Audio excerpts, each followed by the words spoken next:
Hey everybody, Jay Schlansky here from the Fifth Trooper Network. I just want to take a moment to thank you for checking out this show. Did you know that over at thefifthtrooper.com we have tons of other content, including blogs, other podcasts, all kinds of stuff.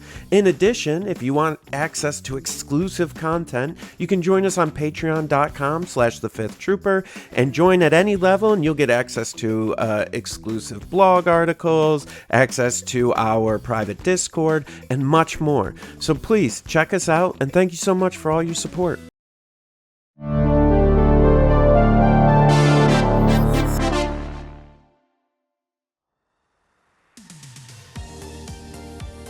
Welcome to the Notorious Scoundrels, a Star Wars Legion podcast bringing you the latest news, general perspective, and competitive discussion. Hello and welcome back to the Notorious Scoundrels podcast. I'm Kyle. I'm here with Mike and Tim. What's up, gentlemen? Hey. Heyo. Everybody's back from Chicago. This podcast is coming to you a little bit late as a result, but it's okay. Indeed it is. I mean, we're all battle scarred and, war torn. So, yeah, it's Thursday instead of Monday. What's up with that? Yeah. I survived driving through a blizzard, so. Did you survive round two?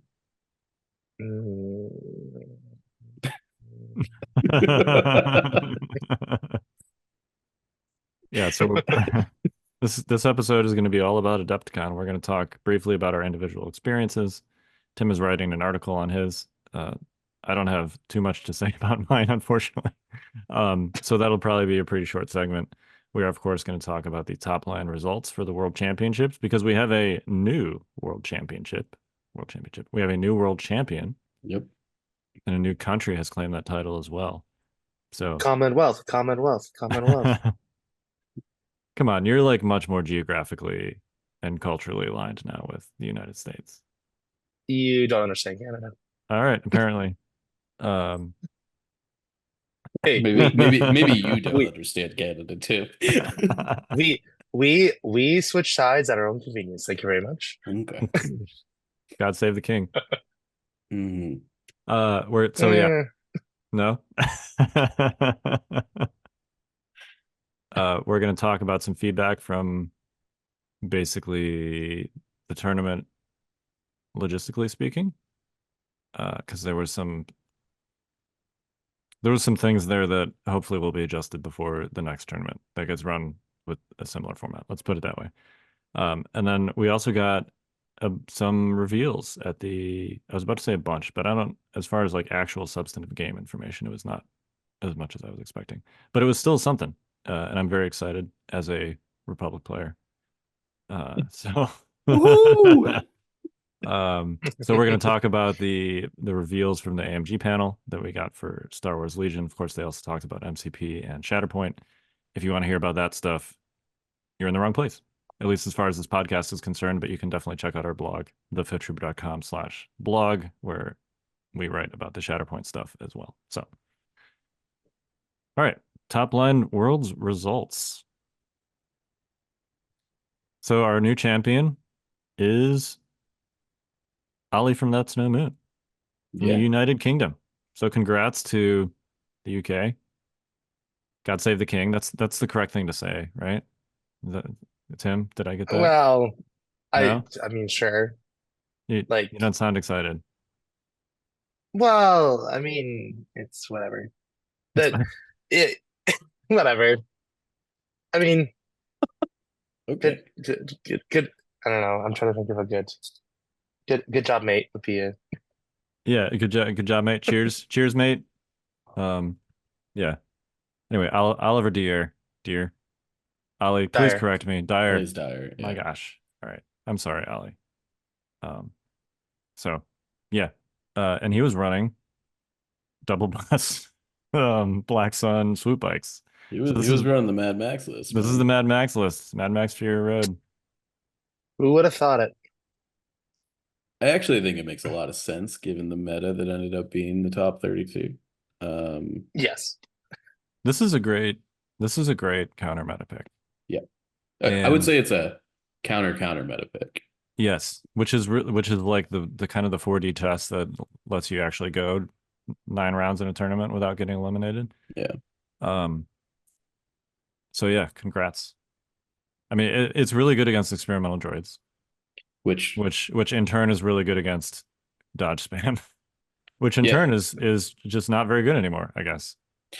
Uh.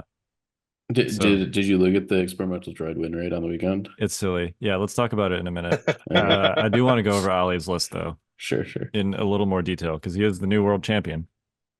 So he's got a speeder truck with a backworld medic, a gonk droid, and a comms jammer. Another speeder truck with raiding party leader. That's the suppression one.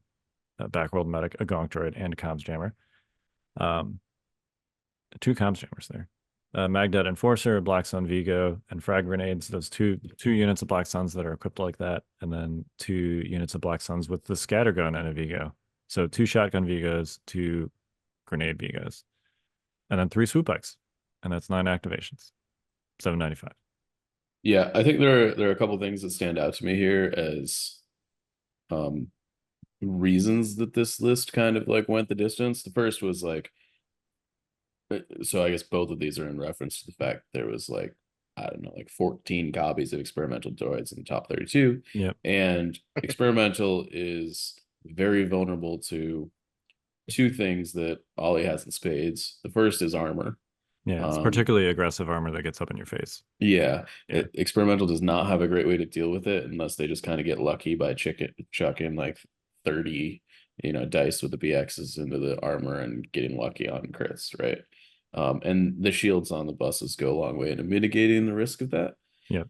Um, Secondly, the comms jammers on the buses are a Yeah, huge deal here because he just jams them in your face, and all of a sudden, all your face up tokens end up not being face up, obviously, which actually has additional repercussions for experimental droids. So the spending the search token is a free action for experimental droids.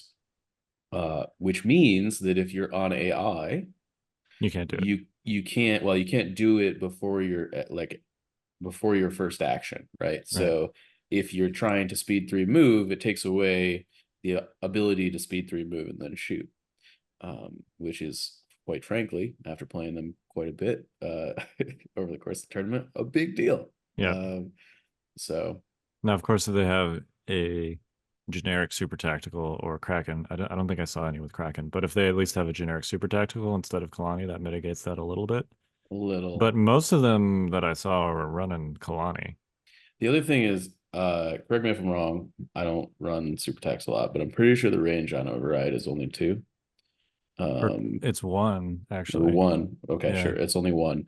And For the normal super tact, Kraken has it too, but the Okay. normal super tactical droid is range 1. Okay. So and I guess Kalani doesn't have override at all. He does not have override at all. Okay. And most of these lists were running Kalani, so they didn't really That's even what, yeah. have that option. Yeah. Right. All I was gonna say there is the BXs are often like farther than range 1 or 2 away from their Right. commanding officer. Yes. So even if you do happen to have override in the list, It's it's not necessarily going to help you against this tech. Yeah. Yeah. Also, the 4 blacks. I mean, Black Sun still hit like an absolute truck. Well, they're a little bit more expensive, but and I actually think that mattered even more here because the one thing that EXT is really good with dealing in like kind of like handling on the defensive side of things is they're really good at taking like 1 to 2 wounds and then just like putting the guys back. chip damage. Yeah, chip damage. Yeah. The Black Sun just come in and eat the unit whole, right? They're just like, your unit is gone. There's no point in repairing it. It is dead, and I think I wish I had a little bit of that. For sure. Yeah, they don't chew their food. Yeah. Black Sun are just like, yep, here's 12 to the face or however money it is. And doesn't matter if you got surging red saves at that point, you're gonna die. So yeah, 2 shields, it's 12 down to 10. Pierce 1. Okay, you're still bad. Yep. Still over. So yep. And then the swoop's just a real pain in the ass / a really good objective unit. So And additionally, when you have 4 units of Black Sun in your face, well, you got to shoot the Black Suns. Then the swoops are allowed to do their thing, and turns out their thing when they're on the beta is actually pretty good. once they get there, yeah.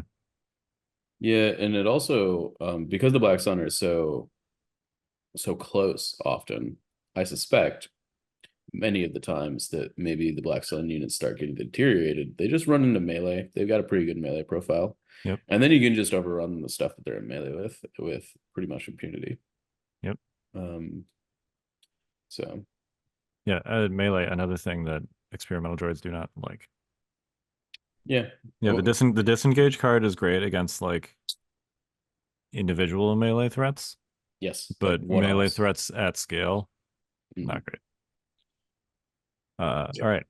So Ollie's opponent was Luke Cook in the Surprise, final. surprise. Yeah, Luke Cook making every final for every Worlds so far, which I mean, it's only been 3, but obviously he won the first 2 and then made the final for this one. So Luke Cook, good at Legion, obviously. Still the forever champ in our hearts. Yeah.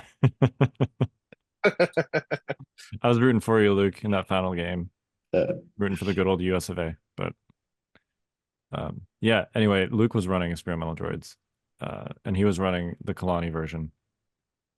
Basically, I won't like to go through every single upgrade on this because this is pretty similar to a lot of other experimental droids lists that we saw. But it was basically Kalani or Super Tech, 2 B1s with worker droids, optional heavy weapon, 2 B2s with B2 HAs. Luke had a Magna Guard in there with the rocket for a little extra armor punch. I've also seen people put a T series in there instead, and that gives you more points for upgrades on the B1s and the B2s. It also means that you've got an extra BX with an order every turn. Right, because it's an extra face up that you can bounce to the BXs. Yeah. And obviously you chain those through the B1s, and if you do the T series instead of the Magna Guard, you can also get actual like heavy weapons. Rockets would be my choice, but you can get heavy weapons on the B1s too, and then that makes them a little bit more relevant. And then 3 BX droid commandos with the offensive push and shields. Luke actually had impact grenades on 2 of these. I got to be honest, I did not even realize that they had a grenade slot. To be extras. Yeah, because nobody ever runs them. But clearly, it wasn't enough against Ali's list. But you know, they're there, and like if you can do a speed 3 move, that gets you to range 1 potentially pretty quickly against the bus, which is already going to be in your face. Again, I don't know if it's enough. Yeah, I don't know. They just get out. Clearly, it wasn't. Yeah. Well, in that final game, Ollie had to do a lot of like in the first round, it did mean his buses had to stay a little bit back from where they typically would end up. But it didn't end up like overall it didn't really matter, but it did mean that Ollie just had to be a little more cagey in the first round than he typically would be. Because if he did park those buses way too close and a speed 3+1, like if one of those buses went down way earlier than it did, then Ollie would have been feeling it. But yeah, especially if he did it before the unit got out and they got to get out with a face down token, that's real bad. Yep.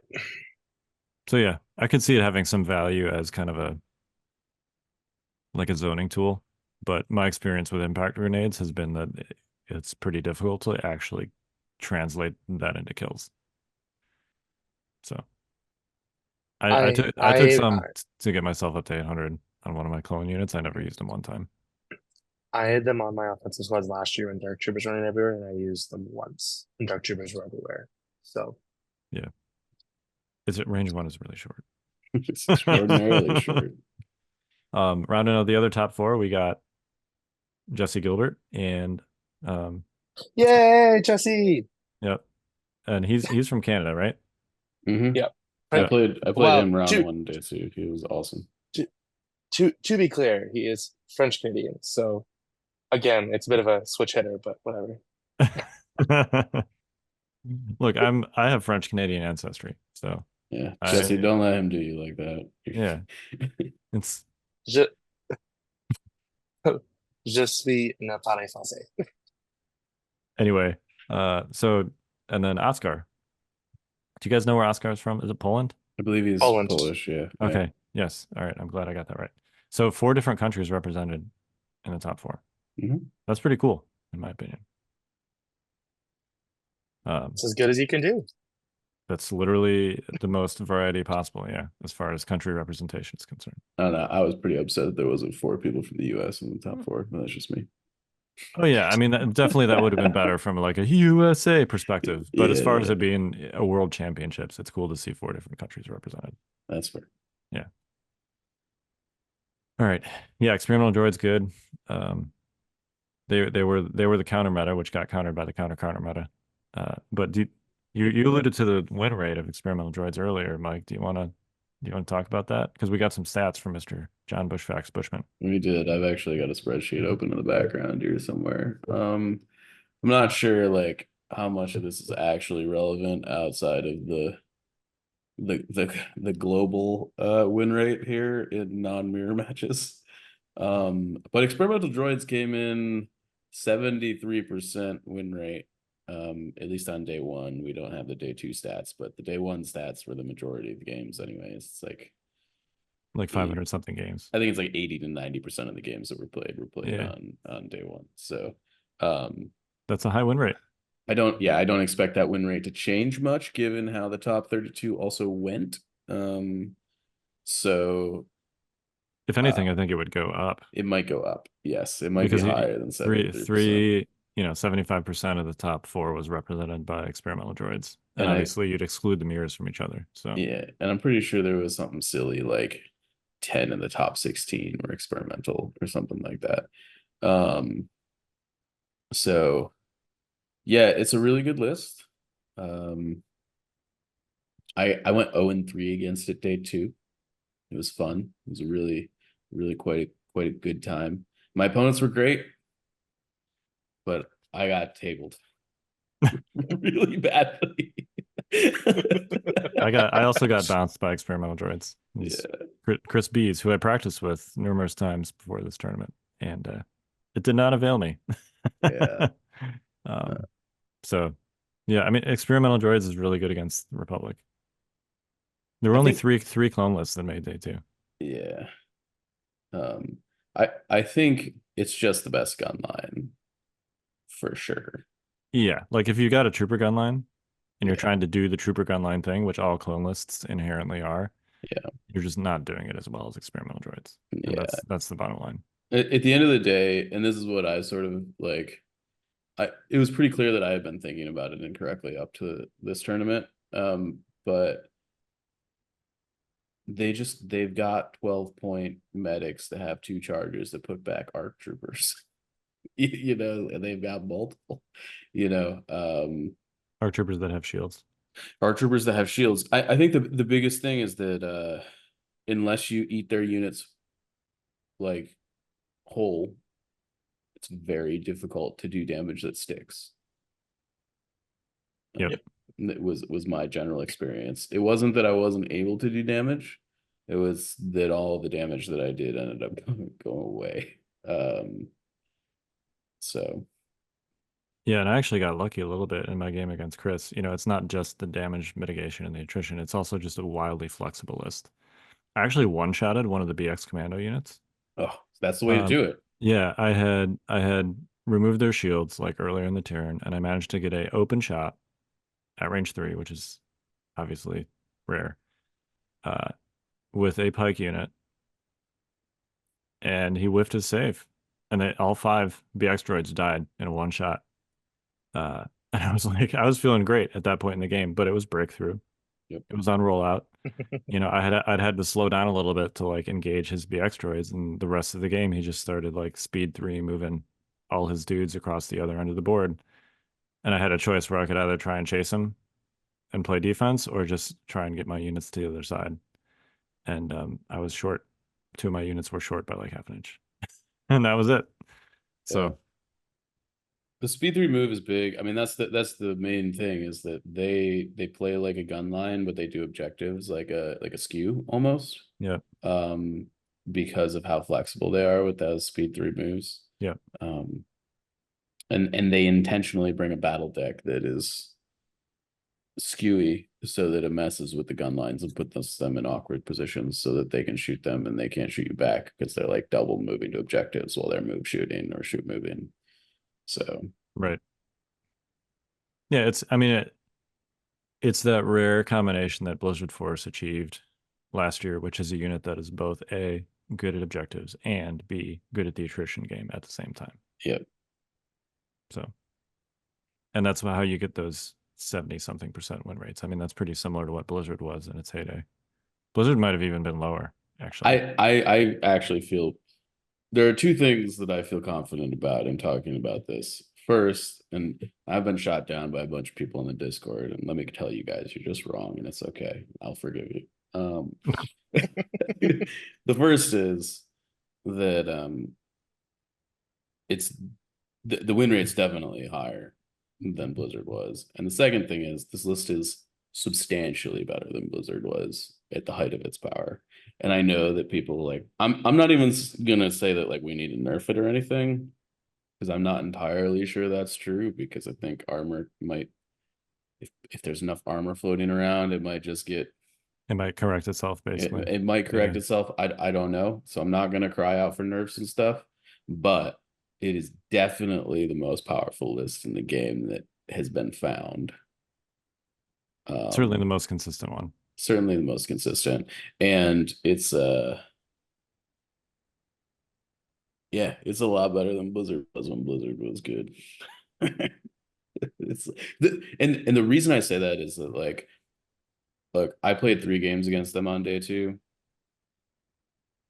Like when I used to play Blizzard, I at least felt like I could win. I went into the game and I'm like, as long as like I kill some stuff, like I got a shot, you know. Right. Yeah. By the end of day 2, I was like, I'm gonna hide behind this building.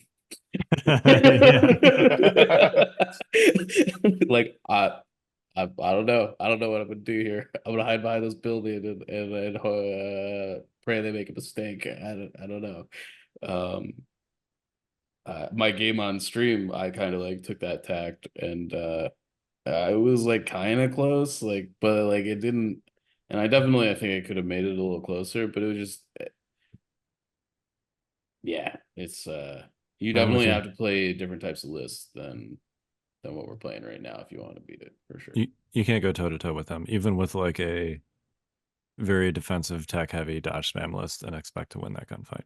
Yeah, no, they just go over the top. It's crazy.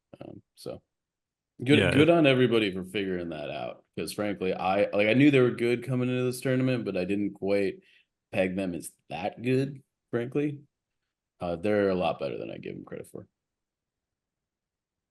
Yeah, I'm kicking myself for I didn't have the reps with it, Yeah, I didn't either.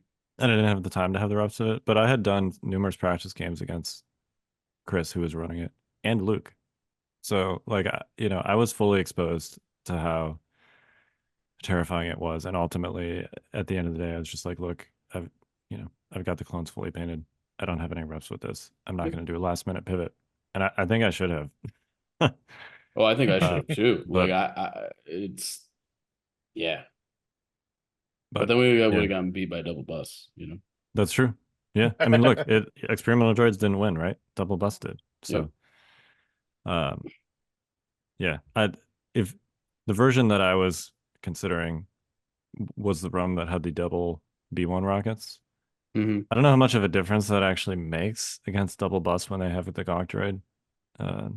Probably not a lot. I think it's probably a lot better against like Dark Troopers and stuff, which also kind of made a bit of a comeback at this Yes. tournament, frankly. Probably for the same reasons that double bus did. Yeah, I think so too. And yeah, I think the rockets are good if like you're not able to mitigate small amounts of impact, which the Gonk droids obviously do go very far in dealing with them. So yeah, it definitely could increase the chance that you can spike something if you get some range 3 shots in there with the B2 Haas on the same turn that you get the rockets in there, and maybe you can like overpower the Gonk shields enough to do some actual real damage to a bus, but I don't know. Anyway, yeah, experimental droid's good.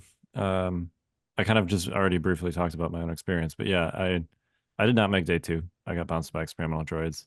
And then afterwards, when I was in the X1 bracket, I lost a game against an Obi-Wan player, which is like the yeah. If I were to run another clone gun line, it would be with Obi-Wan. I think that's just the better way to do it. Having faced it twice, I beat one of those. I won one of those games and I lost the other one. And it's just, especially as clones, when you're kind of like slap fighting and you're not really doing any real damage to each other anyway, those deflect wounds are unblockable. They're a You can't big use deal. barrier or dodges against those deflect wounds. Yeah. So yeah, I don't know. I'm now on team Obi-Wan over team Anakin. Sorry, Anakin. You got nice hair, but Obi-Wan won that lightsaber duel for a reason, He's better. He's got the high ground. Yep. That's right. So, yeah, that was my experience. I made some mistakes. My opponents were all great. They were all super nice, very reasonable people that played great games and made fewer mistakes than I did. So, I got to play Twilight Imperium on day 2. So that was so fun. long. It For was so long. Oh my gosh, yes. That was entirely too long of a game of Twilight Imperium. I have a love-hate relationship with I'm Twilight sorry. Imperium. I have never actually talked about a game of Twilight Imperium that did not include the comment that game was entirely too long. Like, Well, it's always that way. That's why I say that I have a love-hate relationship with it. Because I feel like the time that you spend actually doing things does not take that long. There's so much talking and side deals, and like the final turn included like a 4-way deal where I basically rescued everybody from somebody that was about to win, and then We call it I did king making, right, so we're clear. and I didn't end up winning myself. I had a chance to, There you go. but yeah, it was really long. It is a fun game, but you need to have some kind of timer for like the political discussions because Timer, you say? Oh, You All right. needed timers? Yeah, maybe Wow. we could segue into the was that the best ever segue? that was not an intentional segue, but we might as well use it. We do what we can here on the Notorious Scoundrels. Yeah, so let's talk about the time real quick. So, for those that caught our episode last week, this was the first tournament that would use the Galactic Conquest rules where they had variable time limits and no announced start time. The first thing I noticed about this, and I'm going to talk about my own personal experience first, and then we can talk about what, anecdotes we heard from other people and what this meant for the event. So I also played in Swiss on Thursday, where I did much better. Not that that's relevant, because that was a practice tournament. But the first thing I noticed about the time is that when I finished my game, I was like, do I have time to go get a yogurt or go to the bathroom? Like, there was no concept of like when the next round was supposed to start. I'd finish my game for like we'd get 6 rounds in, and then I'd look at my watch and I'd be like, why did I just do that? This is meaningless. And then I'd have to go ask somebody when the next round start, and they'd be like, I can't tell you. Yeah, and they deliberately would not tell you, not that it was their fault, but it was just like, Yeah, the resources that are supposed to be there to help you didn't. Yeah, like do I have 20 minutes? Can I walk around a little bit? Do I have 5 minutes? I don't know. It basically kind of like chained that first day on Swiss. I felt very like changed to the tables, basically. Yep. Because if you're like not physically in the room when they announce pairings, people are like, you're late, and you don't know when that's going to be. They did eventually realize that this was a problem, and they started, because people, I'm sure they got sick of people asking them. They started like actually putting out near the end of each round, they would put out like a little tablet that said basically like the next round pairings will be at whatever time it was. It wasn't quite. It was a be back at this time. Yes. So okay, yes, Which is not quite the same thing. I understand. Yeah. Yeah. But it told you how much time you had to like go to the bathroom or grab food or whatever, which was a big improvement over how it originally started. The bottom line is like you need to have a schedule. Yep. You mean planning your events are important? Yeah. Yeah. It did not Yeah. affect the time did not affect the outcome of any of my games. Partly because I set a timer every round for 2.5 hours on my phone as soon as they announced pairings. I did too. And all of my Same. opponents were okay with this. I made sure that this was clear to them. And then we pushed to finish by the time that timer was done. And only one of my games did not make it to 6, and that one made it to 5. And I don't think the result would have been any different.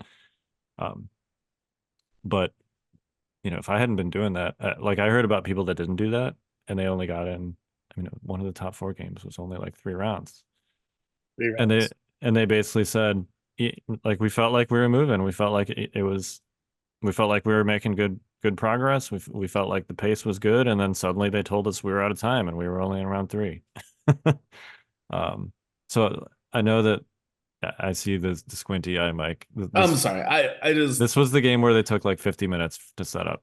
yeah. Um, I have a hard time understanding that philosophy, but whatever, it's fine. well, the point is, like, when you're in the zone, when you're using your brain at that level, and when you're thinking, it is like genuinely hard to like perceive the passage of time.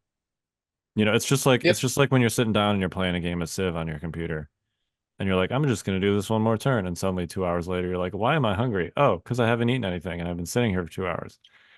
It's the same thing with the Legion game. So when you don't have like a benchmark or anything to look at, it's genuinely more difficult to understand and perceive the passage of time. Yeah. Um, my experience is that like all my games went to 6 rounds. Time never mattered. So that was hurrah. The one time where it did like mess with me, it didn't actually affect the game, but this was in Swiss, and we're playing payload, and my opponent's payload was touching his objective. Mine was just short, and like it was quite obvious like I was gonna win, right? I had all the units there. He was kind of off the table. And we're kind of do that thing where at the end of round 5, oh, we'll chat a little bit. But I was very nervous because like I was like I wanted to put a command card down, and he was, talk about the game. And if I knew, like, I could have opened my phone up and checked how much time they've got on the clock and know if I need to be rushing. But like, if both players are aware of that, like, oh, if we have 20 minutes before time's called, we can take 5 minutes and chat about what the game state is at right now. I'm okay with that. But when you don't know that, you get this weird social contract thing about like, well, like if they did call time right now, you would win. So I need to like kind of push you to put a command card down. And not that that wouldn't be different in where if you knew the time, but at least if you knew the time, you'd know like, do I have 1 minute? Do I have 20 minutes? Right? Because if you have 20 minutes, then who cares? But if you have 1 minute, then both players know that they need to put the command card down. So that was the one time where time, like other than like the logistics of like getting back for rounds, but that was the one time in game where the time annoyed me, was just that like instead of having a nice fun little chat at the end of round 5, it was like, no, let's put command card down. So Yeah. And I had I mean, credit to Chris, who ended up bouncing me in our breakthrough game, but it was one of those games where, based on just measuring the distances as early as like round 2, I knew that the only way that I could even get a single unit to his breakthrough zone was if we played 6 rounds. Yep. Yep. And that was clear to both of us. We even talked it out. It's like, look, I need this game to be 6 rounds, or I have 0 shot to win. And he was like, all right, man, it's great. Let's play 6 rounds. And we did, to his credit. But somebody else could have easily just taken a little bit longer to do everything, And Um, and that did happen. and I'm sure that happened in other games. And yeah, it didn't happen against me, but I think I play too fast for people to slow play me at this point. I'm kind of speedy McSpeederson. Yeah, But yeah, no, it definitely happened. There definitely were complaints about it, and the biggest thing is that you've got nothing to fall back on as the person that is, for lack of a better word, the like victim of slow play in those circumstances, because you don't know what the actual situation is. You don't know where you're at in the game unless you've weaponized you like tried to track it yourself, and even then you might be wrong. And your opponent could say that you might be wrong. You And know? your opponent could also toss out there that Maybe you shouldn't have a use the timer at all. you shouldn't have the Yeah. timer, you Right. know. Yeah. And yeah, not great for not good. Not good. It's clear. It's clear to I me that did. this. Sorry, go ahead, Tim. I was gonna say I did hear of one game in first round, like actual worlds, so Friday, where like both players were like, "We're gonna get to six." You know, they're going along, going along, going along. They're like just about done round five. Time gets called, and they both kind of look at each other like, "This is not what we wanted." Right? Yep. Like they wanted to play six, and had they known what time was at, they would have got to six. But I think they both set a timer and just were wrong when they started it, and they just didn't like. Had they known, they easily could have got to six, They would and have they played a just little didn't. faster, And then, right? yeah, and that swung the game one way. Instead of making a close nail biter at the end, it was swung the game to one person. An anticlimactic finish, Yeah, spontaneously, very much so. an unpredictable finish. Yeah. Um, and that Legion is. Look, I don't know how, like, I know that this is a thing in X-Wing too. I don't know how X-Wing works. Legion is designed to be completed. Legion is designed to be finished 6 turns. And when you don't have any benchmark to like push towards, it makes it harder to get there. Yeah. So You and yeah. you brought up X-Wing, and I have a big gripe, Okay. which is that X-Wing had clocks. X-Wing, what do you mean X-Wing head clocks? They had like in the Gear Game Hall, they had timers that started when the round started and counted up for all to see. Hit Adepticon. At Adepticon, At, X-Wing head at, clocks. at Adepticon. Yeah. Isn't this same And rule copy pasted in the X-Wing tournament rules? I haven't actually read the X-Wing rules, so I don't know if that's true. like they still had the random thing, so they don't know when it stops, but they knew like everyone was aware of how much time they had all collectively used.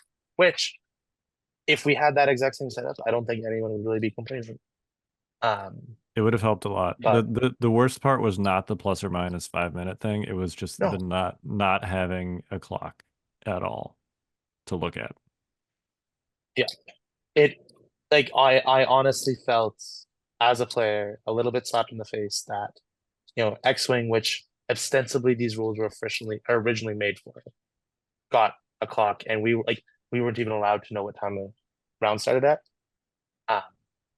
That did feel not good. I didn't know that, but that makes me feel even worse about it. Yep, there's some hate in my heart at the moment. I'm gonna be honest. They also didn't even have one. They had a really good setup. They had 3 like digital clocks all around their setup. It was very nice. I'm like, I want that. I was very tempted to go steal one of their clocks, to be honest. Interesting. That's a good nugget. Anyway, I hope that this is constructive feedback for the next time that a tournament is run. I don't want to say just pitch the variable. I would like to say pitch the variable time entirely. But if you're gonna do it, at least do the counting up clock, so that players have something, anything to look at. So I think I think literally the setup that X-Wing had, if Legion had that, I think everyone would be happy or fine to actually happy with how things were, like time wise. I haven't heard of anybody. I've heard people that basically said like it didn't really matter that much. I've definitely heard of people saying that it was a negative experience. I have not heard anyone say that it was a positive or a value add to their games. So no. All right, should we talk about draws? I feel like this was actually, I did not anticipate this necessarily, but I feel like this was a bigger storyline than the clocks. Oh, it's huge. Massive. I mean, yeah, I think that there's a couple things that we need to discuss as far as draws go. There is a huge brick wall between the two things too. There is 2 types of draws. Well, that's not even what I mean. So should we just get into the mix of what happened in round 4, day 1? Because that's definitely Yeah, let's open with that. because that's where the most intentional draws occurred, I think. Yeah. So Yeah. there was 33 X and O's at the end of round 3. I believe 14 is it 14? I There believe were 14. 14 intentional draws. There 14 were 14 players people that intentionally drew. intentionally drew. Yeah. And I think there are 2 things that I want to talk about here. One of which needs to go into the Galactic Conquest thing, like pronto. The other we can like probably argue the merits on. I think my personal opinion on what happened at Adepticon this year in regards to draws was very close to conclusion between a large group of players to draw into A cut. a cut. Yeah. I'm not saying it was. I'm not saying it wasn't, but I will say it was very close to that. I was there on site. People were talking in ways that they definitely shouldn't have been. It's not clear in any of our rules documents how that should or should not be handled at all. I went and looked afterwards because I was like, is this okay? Like, is this doesn't feel okay. Anyways, so I think that's the first thing that I'd like to say about it. The second thing is like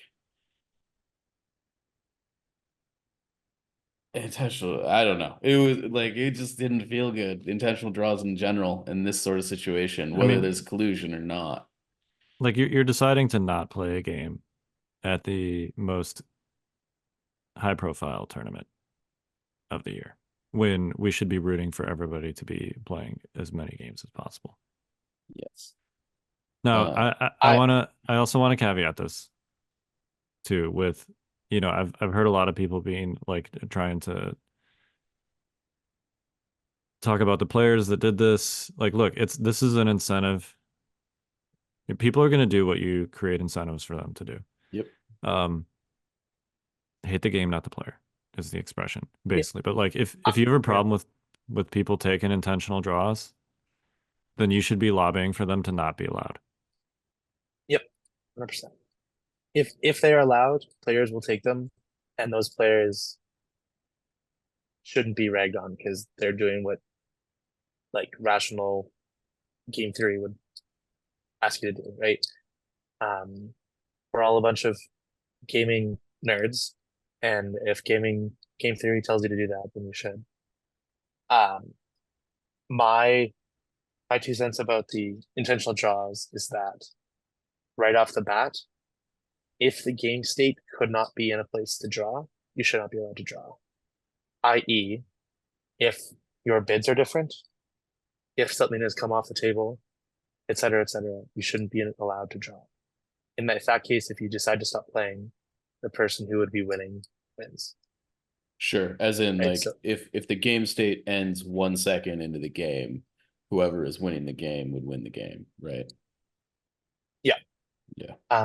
Which would still allow so, and I also think so say you have 2 800-point lists, I think you should have minimum still be forced to go through like turn 0 and deployment.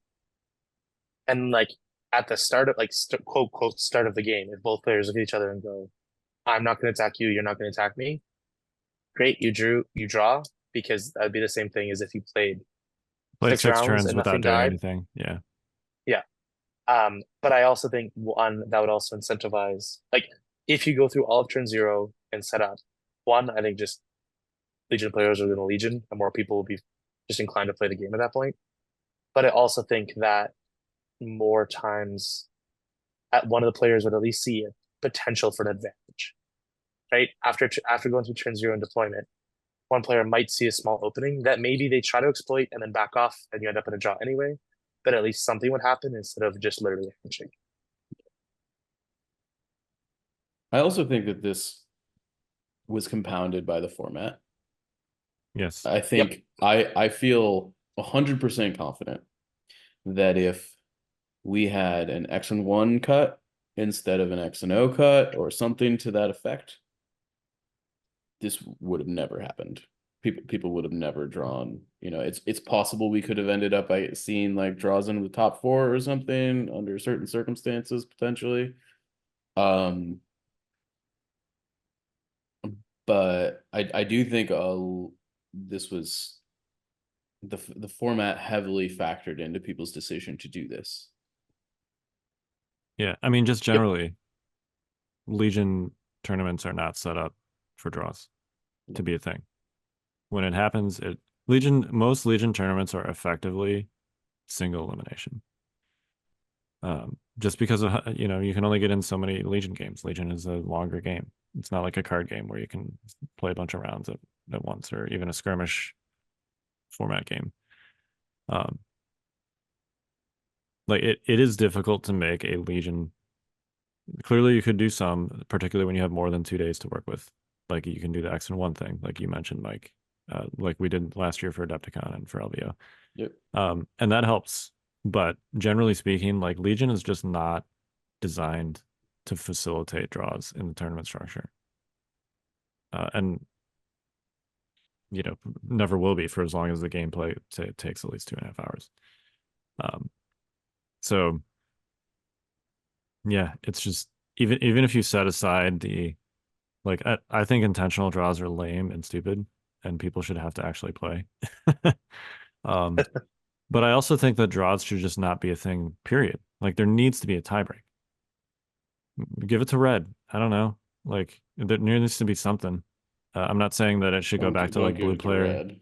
That would be so bad. It'd be functionally the same as a lot of it now, right? Sure, yes, but you would at least have like a definitive tiebreak, and you could also bid for it if you really cared about it, right? Like if you really wanted the tiebreak, you could bid 10 points and choose red.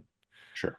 But now it's like, I mean, I faced this frustration when I was list building. I kept ending up at 799, and I was like, I cannot play this list at 799. I'm gonna lose the mirror, or I'm gonna be at a disadvantage in the mirror if I don't spend one more point. And it was massive. It's just the game is not designed for there to be an outcome that is a draw.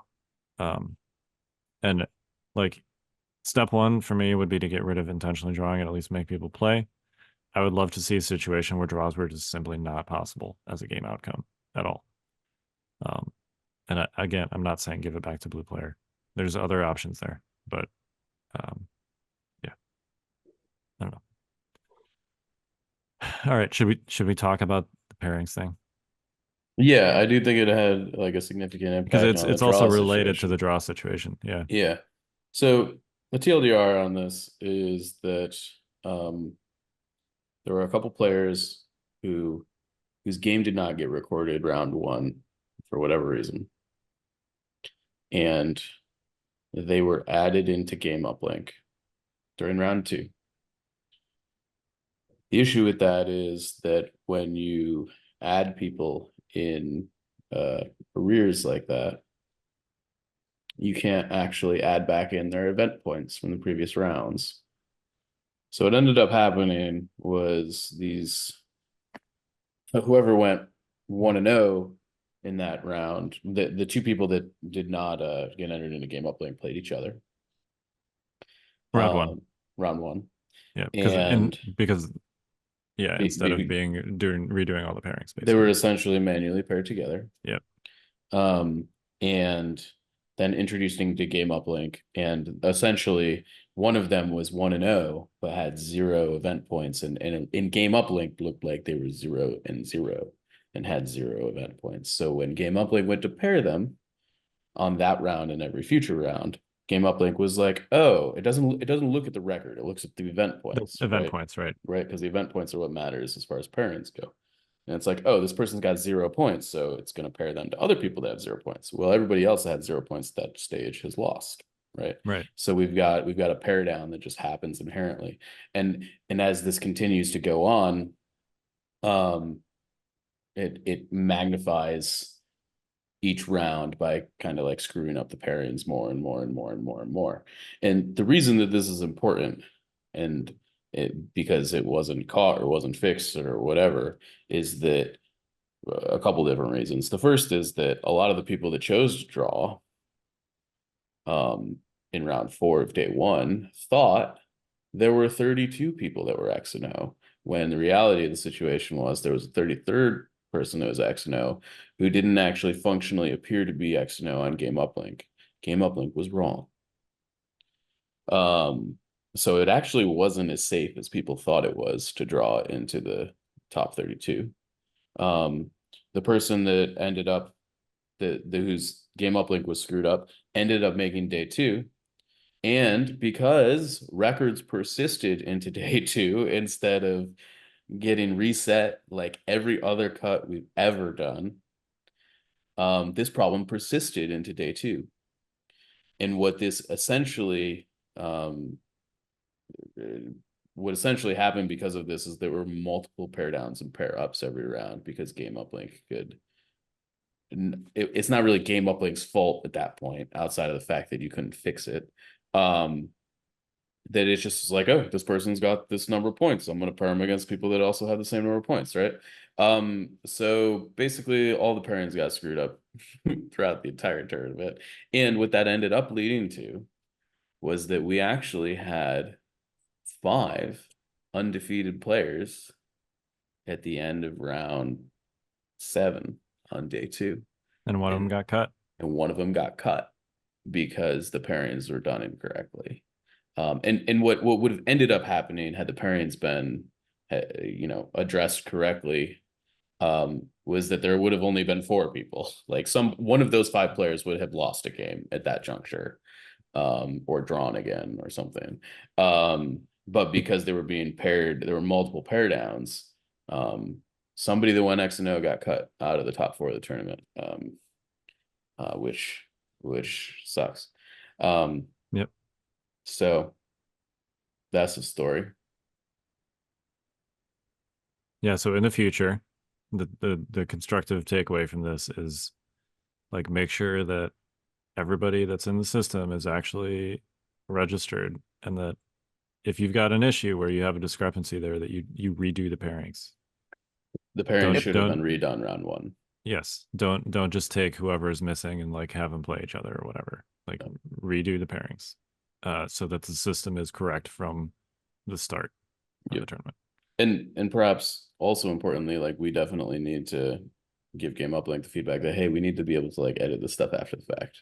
Yeah, right? there needs like, to manually edit stuff. Yeah, because once the mistake had been made after round 1 and the decision to do it that way was made, like, it was just, that was it. It was over. That's how it was going to be.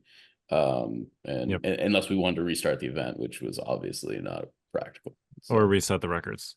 Yes. Yeah. So, yeah. All right. Anything further on that topic? I just, I got paired up twice day 2 because of it. I wasn't thrilled about that. I was tired of getting beat up on, man. And Game Uplink was like, yo, dude, get wrecked. You're gonna play experimental droids all day long. So yeah. You're already unconscious and they gave you some stims to go back in there for another round. Yep, they're like, you brought Yoda, you can handle it, Mike. You can handle it. Like, all right, man. All right, guys. Yeah. So hopefully I think Gen Con is the next like full Galactic Conquest event that I can think of. Hopefully some of this stuff gets ironed out before then. So, we want to try and be like constructive and like, look, this is what people would like to see for next time.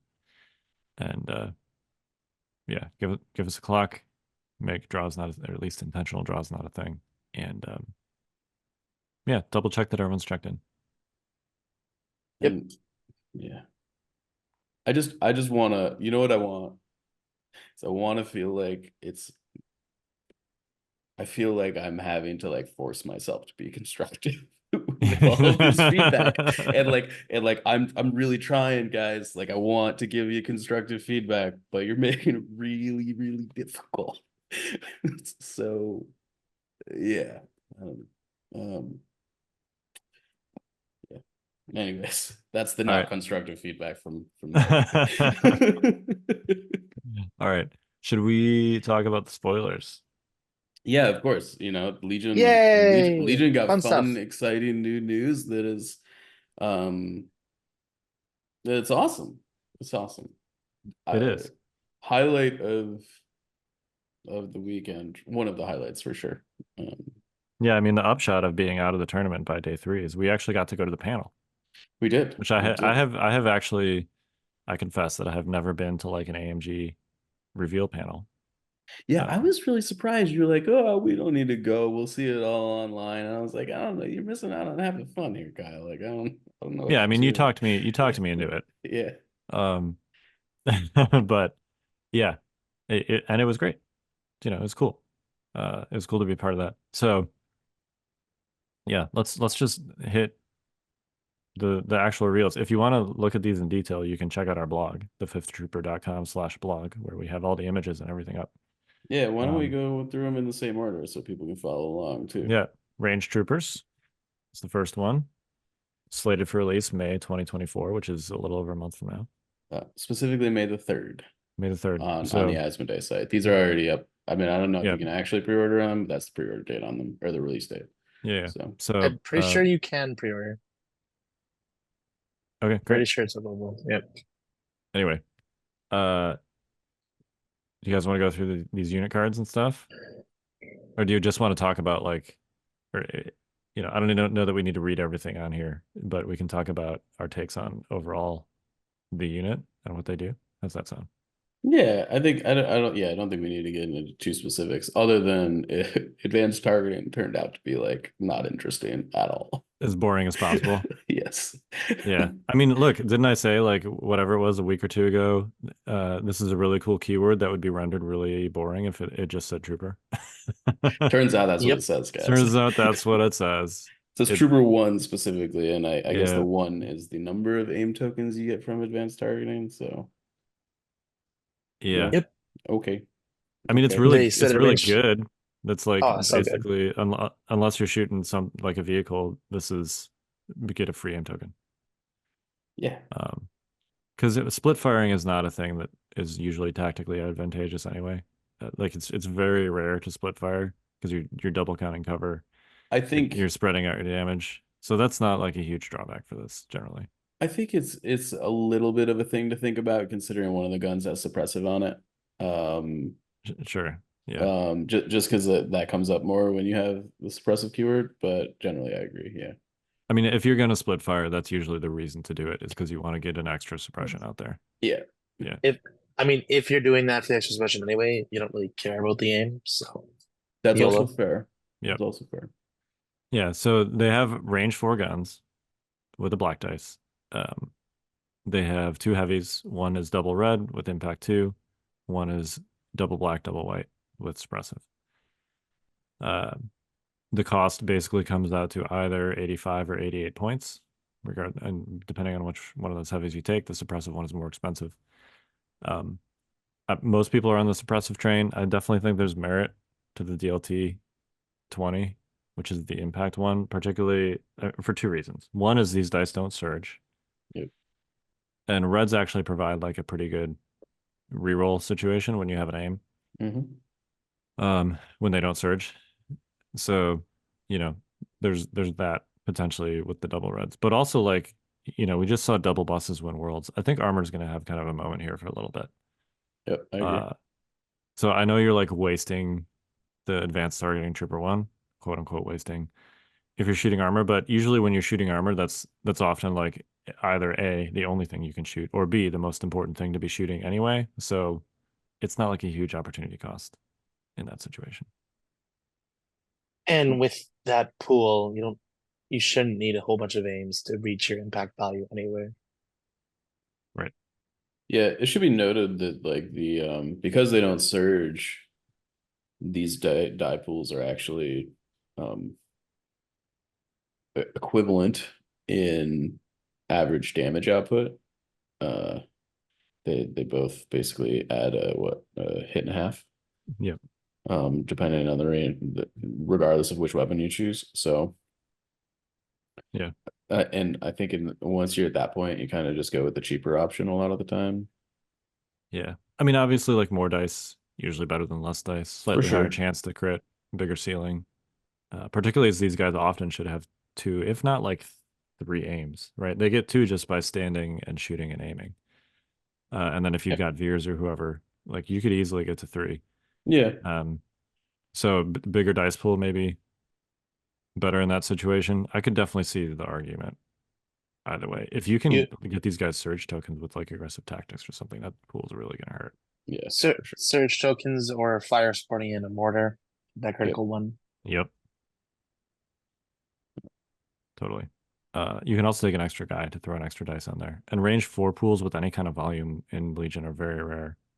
You're Yep. talking about Death Troopers, you're talking about some heavy vehicles. And that's pretty much it as far as like range 4+ pools that have more than 4 dice in them. Yeah, Yeah. the ability for Empire to make a like proper range for gun line is increasing. It is. I do think that these guys kind of compete a bit with the Death Trooper slot. Obviously, they're like support, not special forces. But at the end of the day, like you do have to take things that are not special forces and support in your armies. And I'm curious as to like, are these better than Death Troopers? That's not actually apparent to me, like at least at first They're glance here. they're different than Death Troopers. I'm not sure they're necessarily better, but they're different. I think they're better. Like Can I make a case for why? yep, You yeah, may. of course. So the biggest reason is armor 1. They have native Agree. armor 1, which makes them basically immune to snipers that are not named Cassian and Iden and Echo. Sure. Which is the biggest problem that Death Troopers have, right? So that's reason number 1. The second reason is that they don't their range 4 shot is not dependent on a config that they need to recover. That's fair. I think that that's probably the biggest reason out of those. Yeah. And then the third reason is they're cheaper by like 15 points, which is a lot. Sorry, there's actually 4 reasons. That's reason number 3. Reason number 4 is you can proc to pin down with these guys. Yep. With a range 4 shot because they're support. Yeah. So anyway. Yeah, we'll see. I definitely think that there's merit there. They're clearly good, no matter like what. Like Well, you also like this like unit's gonna be good. yeah, right. And you also like don't have to choose because these guys are in relative terms pretty cheap. I was making a list the other day. You can do a list that's like 3 range troopers, 3 death troopers, veers, and 3 core units. And like it all fits. Sure. And you've got 6 range 4 units that shoot 7 to 8 dice. Yeah. So Look out, experimental droids, they're coming for you. yeah, I mean that's like a clear why not both situation, right? I don't know. I don't know if it's good, right? Maybe that's like overkill in the range 4 fire department. Maybe you need to round it out a little bit better and do something different with the rest of your, those 300 points of death troopers. But it's definitely a thing you can do now. Empire players, if you want to take 6 range 4 units, go nuts.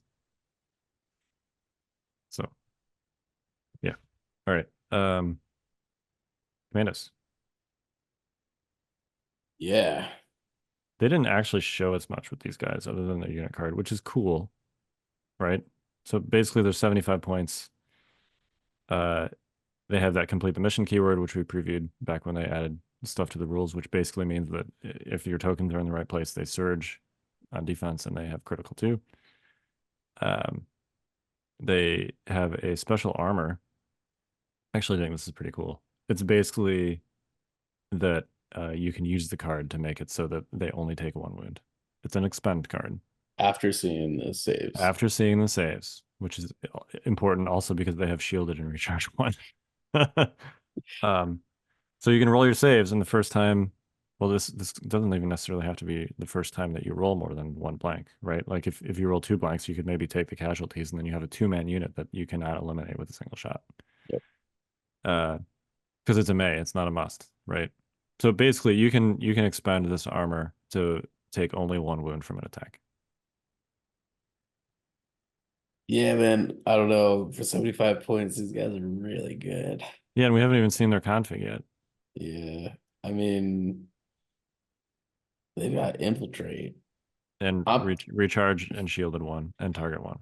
I'm imagining a situation where you like divulge Padme's 3-pip, and then you've got like a bunch of cold commandos to support her. Yeah. And then you just Like infiltrate her plus 3 clone commandos yeah, like you somewhere just got randomly on the like table. Yeah. literally like a pod of secret mission infiltrating shenanigans going on, Yep.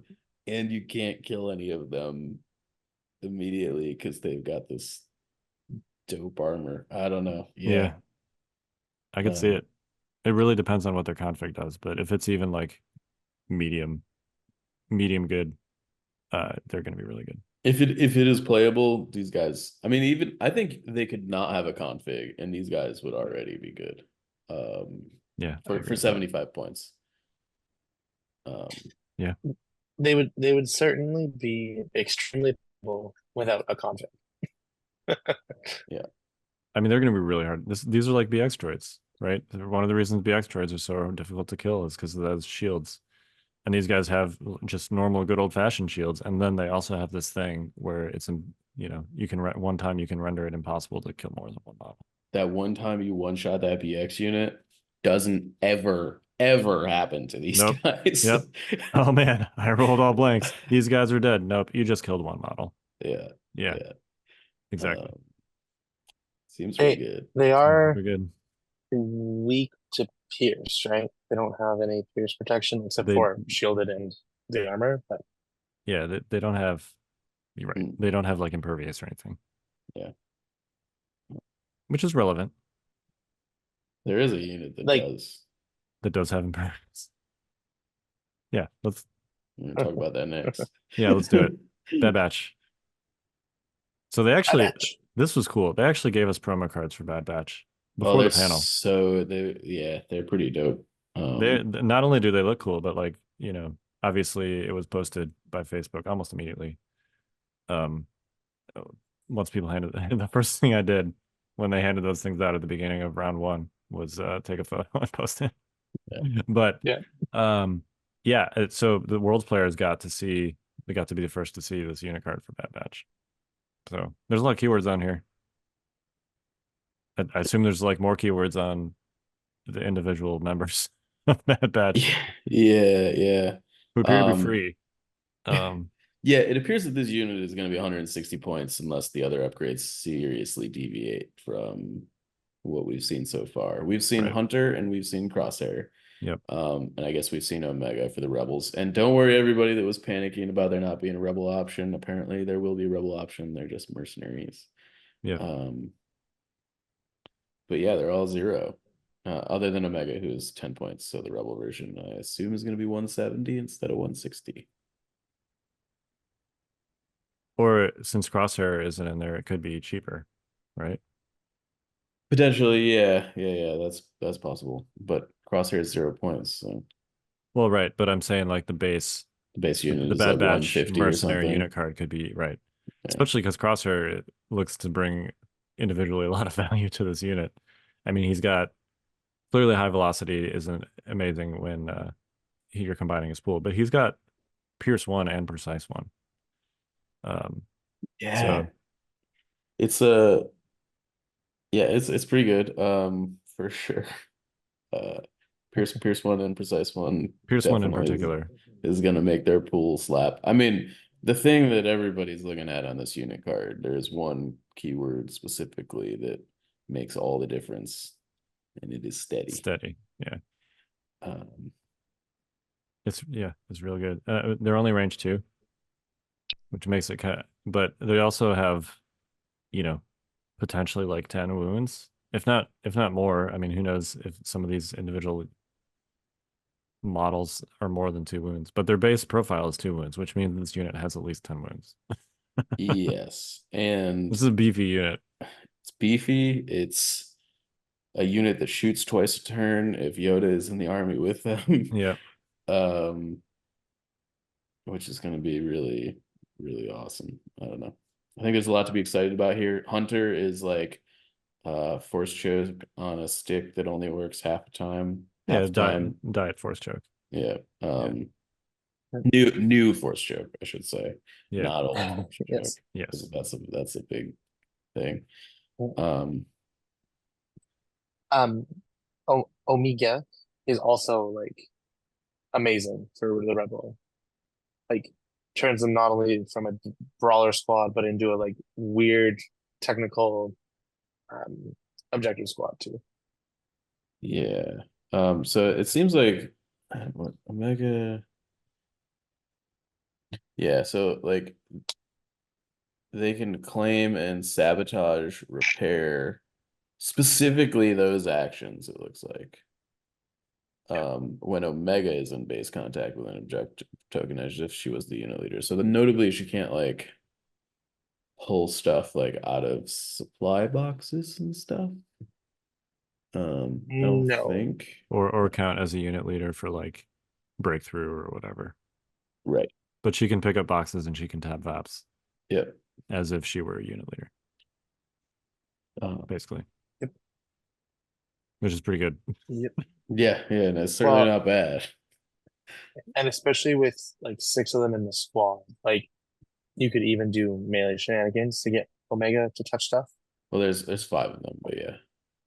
Oh, sorry, yeah, in Rebel, but like regardless, like you can do some melee shenanigans, like meleeing them might not prevent them from touching a box or something. Because then you could just grab a melee, like capture, like you have to hold 2 minis down if you're defending with them or defending against them, or if you're like running into something, you could like charge them and then put Omega in contact with something. Yeah, there's clearly a lot of options there. Anyway, we'll have a more full analysis of them once we see the other individual members that make up the unit and whatever that whole ends up being. But I mean, Hunter and Crosshair and Omega all have like really unique and powerful things on their cards. So if any of the other stuff is even remotely close to that, this is gonna be a real slab of beef. Yep. All right.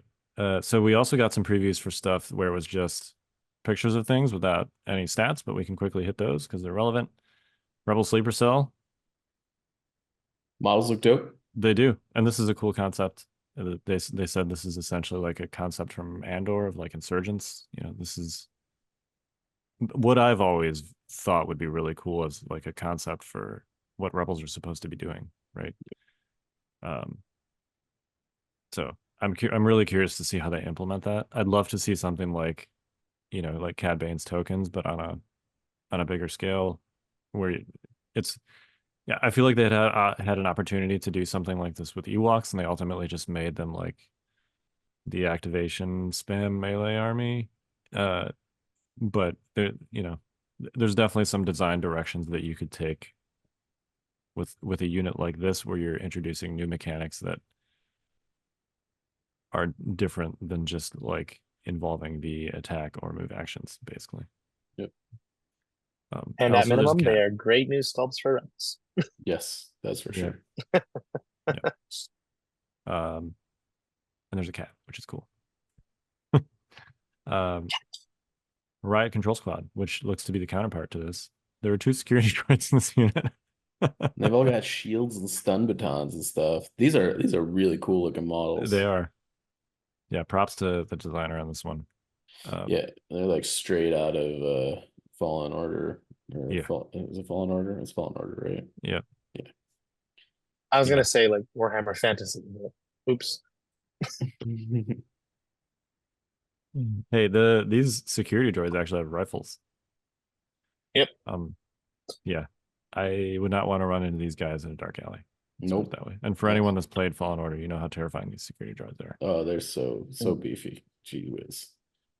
And it also looks like at least one of these, like the actual storm. I mean, one of the stormtroopers has a sniper rifle, but another one has like a carbine and a shield. So they're probably not like exclusively melee units, which would be nice. Some kind of flip thing, maybe like how Wookiees have the battle shield that flips, and yeah, I don't know. Flip thing, or like a range, like they're like carbines, or like a range 1 or 2 weapon or something. Yeah. All right, crab droids. Yeah, okay. Love them. I guess. Sure. I don't. They look weird, slash hilarious, slash derpy. awesome all at the same time. They look so derpy. Well, I feel like that's the wrong word for it though, because I think that the sculptor actually did a great job capturing what these things are supposed to look like.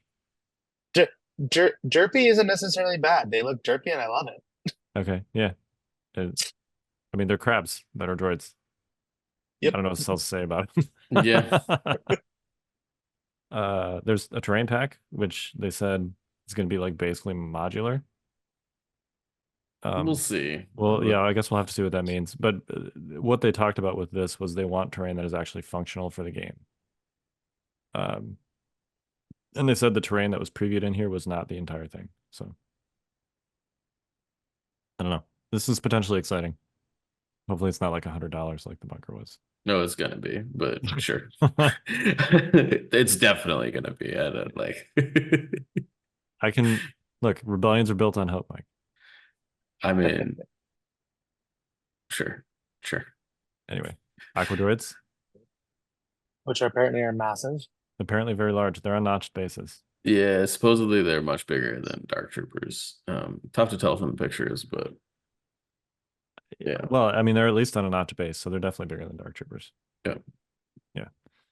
ARF troopers. All with DC-15s in their hands. Yeah, this looks like it could be a core unit. Definitely looks like it could be a core unit. I'm excited. I would even go as far as to say are the only, I guess you can put rocket launchers on the ATRTs, right? Yeah. Yeah. I don't know. Yeah, it's hard to speculate, but they could be awesome. I think perhaps what's more important is the ARF trooper attachment. Which is it? Yeah, is a Jedi. Yes. The generic Jedi.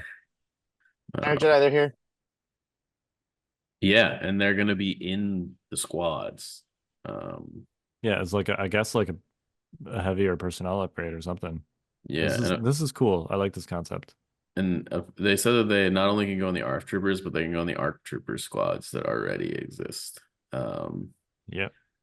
So it'll be interesting to see how that actually works. I have a hard time envisioning putting like them into a squad in place of like a heavy weapon in these ranged units if they don't actually add dice to the ranged attacks. But I guess if they're personnel, maybe I just like they can't be personnel unless they like errata the ARC troopers to have a personnel slot, right? Or there's something on the Jedi attachment that basically says that they don't take up a slot or something. That's possible too, I guess. Yeah, but, it's definitely interesting. It's going to be interesting to see what their kit is. One would have to think. Obviously, they have lightsabers, so they're going to have like a better than average melee profile relative to whatever squad you're putting them in.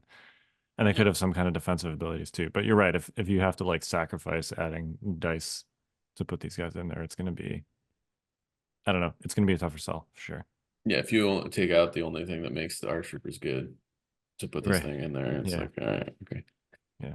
We got Obi-Wan and Grievous resculpts. Great. They did? Yeah. I thought the original Grievous looked really good too, but these ones are definitely good too. The Kenobi one is Obi-Wan's definitely a also significant amazing. upgrade. Yeah, 100%. I hot take. I think I prefer the old Obi-Wan actual pose, but this is obviously a better sculpt. That's fair. You can be wrong. It's okay. You're entitled to your I'll I'll allow it. It's an iconic pose. It is very iconic. You're talking about the like the lightsaber back, the hand forward thing, right? Yeah. Yeah, it is iconic. But this is a really good sculpt. It's very dynamic. 100%. All right.